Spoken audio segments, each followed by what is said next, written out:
Bukop na naman tayo mga kakopra boys. Magukuha tayo ng buko doon. Kaya let's go, samahan nyo kami. Hello mga kakopra boys, nandito na nga tayo.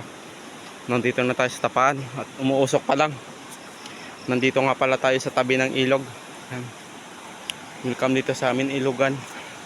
Pwede din kayo dito maligo, magpasyal mga kakopra boys. Maganda dito maligo, malalim din.